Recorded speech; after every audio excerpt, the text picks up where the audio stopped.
विश्व वन्यजीव कोष WWF ने 10 अक्टूबर को अपनी लिविंग प्लैनेट रिपोर्ट 2024 जारी की, जिसमें 1970 के बाद से वैश्विक वन्यजीव आबादी में 73% की चिंताजनक गिरावट का खुलासा किया गया है।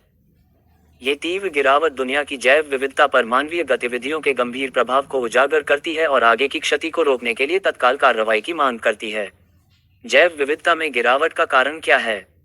रिपोर्ट में लगभग 35,000 वन्यजीव आबादी को शामिल किया गया है, जिसमें उभयचर, पक्षी, मछली, स्तनधारी और सरीसृप जैसी 5,495 प्रजातियां शामिल हैं।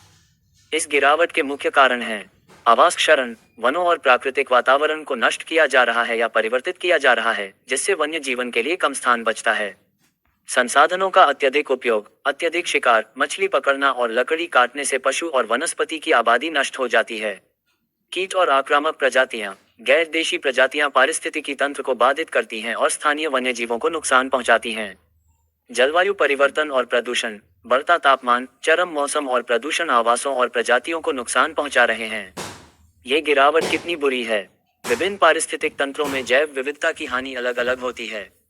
मीठे पानी की प्रजातियां 85% गिरावट, भूमि प्रजातियां 69% गिरावट, समुद्री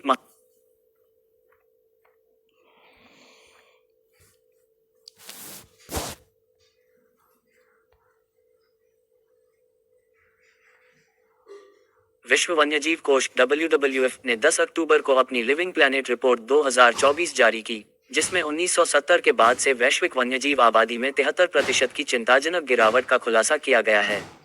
ये तीव्र गिरावट दुनिया की जैव विविधता पर मानवीय गतिविधियों के गंभीर प्रभाव को उजागर करती है और आगे की क्षति को रोकने के लिए तत्काल कार्रवाई की मांग करती है। जैव विविधता में गिरावट का कारण क्या है? रिपोर्ट में लगभग 35,000 वन्यजीव आबादी को शामिल किया गया है, जिसमें उभयचर, पक्षी, मछली, स्तनधारी और सरीसृप जैसी 5,495 प्रजातियां शामिल हैं। इस गिरावट के मुख्य कारण हैं आवास क्षरण, वनों और प्राकृतिक वातावरण को नष्ट किया जा रहा है या परिवर्तित किया जा रहा है, जिससे वन्य जीवन के लिए कम स्थान बचता है। संसाधनों का अत्यधिक उपयोग, अत्यधिक शिकार, मछली पकड़ना और लकड़ी काटने से पशु और वनस्पति की आबादी नष्ट हो जाती है। कीट और आक्रामक प्रजातियां, गैर देशी प्रजातियां पारिस्थितिकी तंत्र को बाधित करती हैं और स्थानीय वन्यजीवों को नुकसान पहुंचाती हैं। जलवायु परिवर्तन और प्रदूषण, बढ़ता तापमान, चरम मौसम और प्रदूषण आवासों और प्रजातियों को नुकसान पहुंचा रहे हैं। ये गिरावट कितनी बुरी है? विभिन्न पारिस्थितिक तंत्रों में जैव विविधता की हानि अलग अलग होती है। मीठे पानी की प्रजातियां 85% गिरावट, भूमि प्रजातियां 69% गिरावट, समुद्री महासागरीय प्रजातियां 56% गिरावट। क्षेत्रीय स्तर पर सबसे अधिक प्रभावित क्षेत्र हैं लैटिन अमेरिका और कैरिबियन 95% कमी, अफ्रीका 76% कमी, एशिया प्रशांत 60% कमी, यूरोप, मध्य एशिया और उत्तरी अमेरिका छोटी गिरावट लगभग 35-39%। पारिस्थितिकी तंत्र की क्षति और टिपिंग पॉइंट, रिपोर्ट में चेतावनी दी गई है कि यदि ये प्रवृत्तियां जारी रहीं, तो पृथ्वी की प्राकृतिक प्रणालियां ऐसे महत्वपूर्ण बिंदुओं और सीमाओं पर पहुंच जाएंगी जहां से उबरना असंभव हो जाएगा। उदाहरणों में शामिल हैं प्रवाल भित्तियों का विरंजन। प्रवाल भित्तियों का विनाश समुद्री जीवन के लिए हानिकारक है और इससे लाखों लोगों की आजीविका भी प्रभावित होती है। ध्रुवीय बर्फ की चादरों का पिघलना, इससे समुद्र का स्तर बढ़ता है और ध्रुवीय भालू जैसे वन्य जीवन पर प्रतिकूल प्रभाव पड़ता है।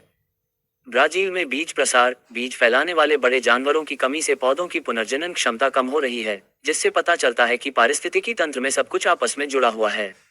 खाद्य सुरक्षा और स्वास्थ्य के लिए खतरा, रिपोर्ट में बताया गया है कि जैव विविधता के नुकसान के साथ साथ दुनिया भर में 735 मिलियन लोग भूख का सामना कर रहे हैं। साथ ही अस्वास्थ्यकर आहार के कारण मोटापे की दर बढ़ रही है। रिपोर्ट में यह भी बताया गया है कि कैसे 90% से अधिक फसल किस्में गायब हो गई हैं, जिससे हमारे द्वारा उगाए जाने वाले खाद्य पदार्थों की विविधता कम हो गई है। अत्यधिक मछली पकड़ना एक और बड़ा मुद्दा है, जो समुद्री पारिस्थितिकी तंत्र को खतरे में डाल रहा है, जो अरबों लोगों को भोजन देने के लिए महत्वपूर्ण है। कार्रवाई की तत्काल आवश्यकता, WWF ने जोर देकर कहा है कि इन समस्याओं के समाधान के लिए तत्काल कार्रवाई की आवश्यकता है। वे सुझाव देते हैं जलवायु परिवर्तन से निपटने के लिए 2030 तक नवीकरणीय ऊर्जा को 3 गुना और ऊर्जा दक्षता को 2 गुना करना, स्वदेशी लोगों को उनके द्वारा संरक्षित भूमि के प्रबंधन में सहायता प्रदान करना, क्योंकि वे अक्सर विश्व की शेष जैव विविधता के संरक्षण के लिए जिम्मेदार होते हैं। आगे क्या आता है? अगले 5 वर्षों में लिए गए निर्णय ग्रह के लिए खतरनाक टिपिंग पॉइंट्स को रोकने में महत्वपूर्ण होंगे।